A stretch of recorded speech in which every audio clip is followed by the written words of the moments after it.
आज आप लोग को इसमें हम पढ़ा देते हैं हिरोशिमा। और आप लोग भली भांति इसके बारे में आप लोग जानिएगा, क्योंकि दो महत्वपूर्ण क्वेश्चन आपके सिलेबस के अलावे आपको दो महत्वपूर्ण क्वेश्चन इससे तैयार होता है। जैसे 10वीं कक्षा में कभी कभी दे देता है कि विज्ञान एक वरदान या अभिशाप है, कैसे निबंध लिखने के लिए। तो इस चैप्टर को थोड़ा पढ़ लेंगे तो विज्ञान का अच्छाई तो आपके सामने बहुत सारा है, विज्ञान का एक आपको अभिशाप जो बुराई होगा वो भी आपके सामने आ जाएगा इस चैप्टर से। और दूसरा पूछता है आपको 12वीं क्लास में कि 6 अगस्त और 9 अगस्त की घटना लिखी।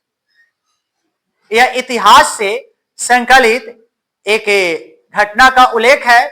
देखिए इसको आप लोग पढ़िएगा, इसमें एक ऐसा दुर्भाग्यपूर्ण दिन का उल्लेख है जो जापान के लिए आपको बोलते हैं कि अपने सन बहुत बड़ा दुर्भाग्य लेकर आया था।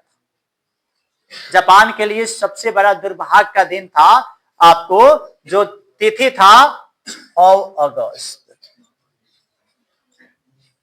सन ईस्वी 1945। क्या था इस पाठ में हम पढ़ा देते हैं कि सबसे पहले परमाणु बम कितना घातक होता है, कितना हानिकारक होता है, यह मानव के अभिशाप के रूप में है, मानव के लिए कितना घातक है, इसका वर्णन अगेय जी इस पाठ में किए हैं। इस पाठ को पढ़ने से पहले थोड़ा हम लोग समझेंगे कि पूरा विश्व 2 गुटों में बटा हुआ था।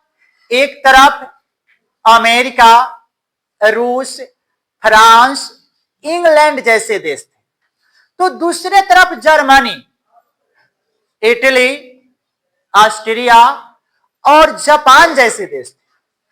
सन ईस्वी 1945 में आपको बोलते हैं कि जर्मनी आत्मसमर्पण कर दिया था, परंतु एक देश था जापान, वह आत्मसमर्पण नहीं किया था।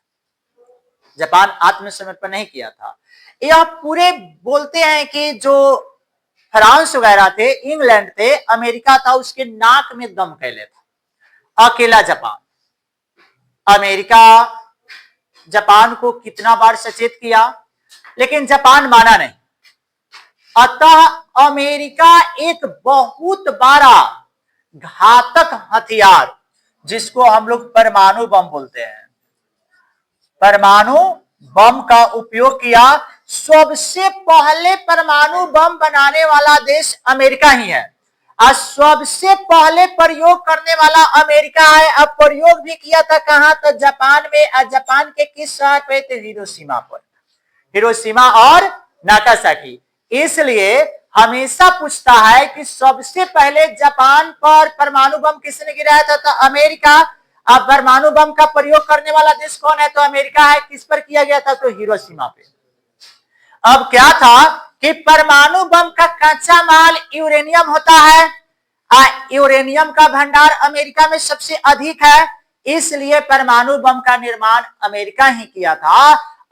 अमेरिका आपको जापान का एक शहर है हिरोशिमा, जिस पर वह परमाणु बम गिराया 6 अगस्त को। और जब वह पुनः नहीं आत्मसमर्पण किया 1945 में, तो फिर वह 9 अगस्त को क्या कर दिया कि आपको बोलते हैं कि दूसरा परमाणु आपको बम गिरा दिया। कहां? वहां आपको नागासाकी पे, नागा आपको साकी पे। और इसका 2 शहर पूर्ण रूप से तबाह और बर्बाद हो गए।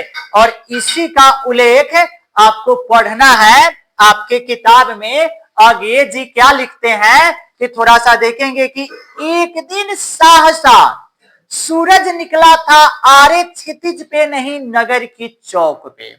कभी कहते हैं कि रोज सूरज तो आसमान में निकलती है, लेकिन शायद आपको 6 अगस्त के दिन एक ऐसा सूरज निकला था जो जमीन से निकला था, जमीन पर निकला था, वो भी नगर के बीचों बीच चौक पे। वह नगर कौन सा था? हिरोशिमा और नागासाकी था, जिसके बीचों बीच चौक पे धूप बरसी पर अंतरिक्ष से नहीं, फटी हुई मिट्टी से। कभी कहते हैं कि धूप आसमान में जब सूरज निकलता है तो धूप पड़ती है, जितना गर्मी पड़ती है उतना गर्मी उस दिन कहने का अर्थ है कि कहां से पड़ रही थी, तो आपको जमीन से पड़ रही थी, सूर्य से वह गर्मी नहीं पड़ रही थी। छायाएं मानव जन की दिशाहीन थी, जो मनुष्य की जो छाया थी वह दिशाहीन थी, कोई समझ नहीं पा रहा था कि हम कहां जाए, क्या करें, कौन सा कार्य करें। उतना ही देर में सब और परिवार सूरज नहीं उगा था, वह पूरब में, वह वर्षा सहसा बीचों बीच नगर के चौक से। कहने का अर्थ है कि वह सूरज पूरब में नहीं उगा था, वह नगर के बीचों बीच चौक पर उगा हुआ था, क्योंकि उसके नगर के बीचों बीच चौक पर वह परमाणु बम गिराने का कार्य किया था। आप परमाणु बम का कभी कभी नाम भी पूछता है तो याद रखिएगा कि लिटिल बॉय और फैट मैन नामक वह परमाणु बम गिराया था अमेरिका, जापान के हिरोशिमा और नागासाकी शहर पे। और नगर के बीचों बीच चौक पे काल सूर्य के रथ के पहिया आरे टूटकर बिखर गए हो दसों दिशाओं में। ऐसा लग रहा था कि सूर्य का प्रकाश का जो काल रथ है ना, उनका जो प्रकाश है वह दसों दिशाओं में बिखर चुका हो। दसों दिशाओं का अर्थ होता है चार गो दिशा, पूरब पश्चिम उत्तर दक्षिण, चार गो कोनावा। आपको क्या हुआ, चार चार आठ हुआ, एगो ऊपर आकाश, एगो नीचे धरती, दिशाएं 10 होती है। तो कवि कह रहे हैं कि दसों दिशाओं में बोलते हैं कि वह प्रकाश फैला हुआ था। कुछ क्षण का वह उदय अस्त, केवल एक प्रज्वलित क्षण की दृश्य सुख लेने वाली दोपहरी। अरे गर्मी ऐसा और दोपहरी ऐसा पड़ रहा था, दोपहरी ऐसा महसूस हो रहा था कि मानो सब कुछ सूख जाएगा, इतना तेजी से गर्मी पड़ रहा था।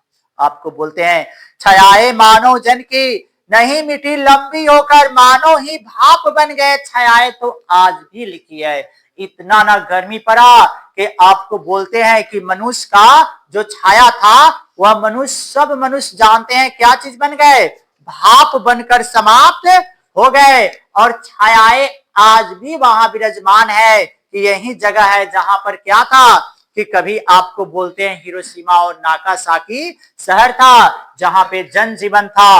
अब कभी लिखते हैं झुलसे हुए पथ पर आपको उजरी सड़कों की गज पे मानव का रचा हुआ, मानव का वो भाप बनकर सोख गया, पत्थर पे लिखी है आज की साख। कहने का अर्थ है कि यह सूरज मानव का रचा हुआ था, मनुष्य के द्वारा बनाया गया यह परमाणु बम था, जो मनुष्य को ही क्या कर दिया, भाप बनकर सोख गया।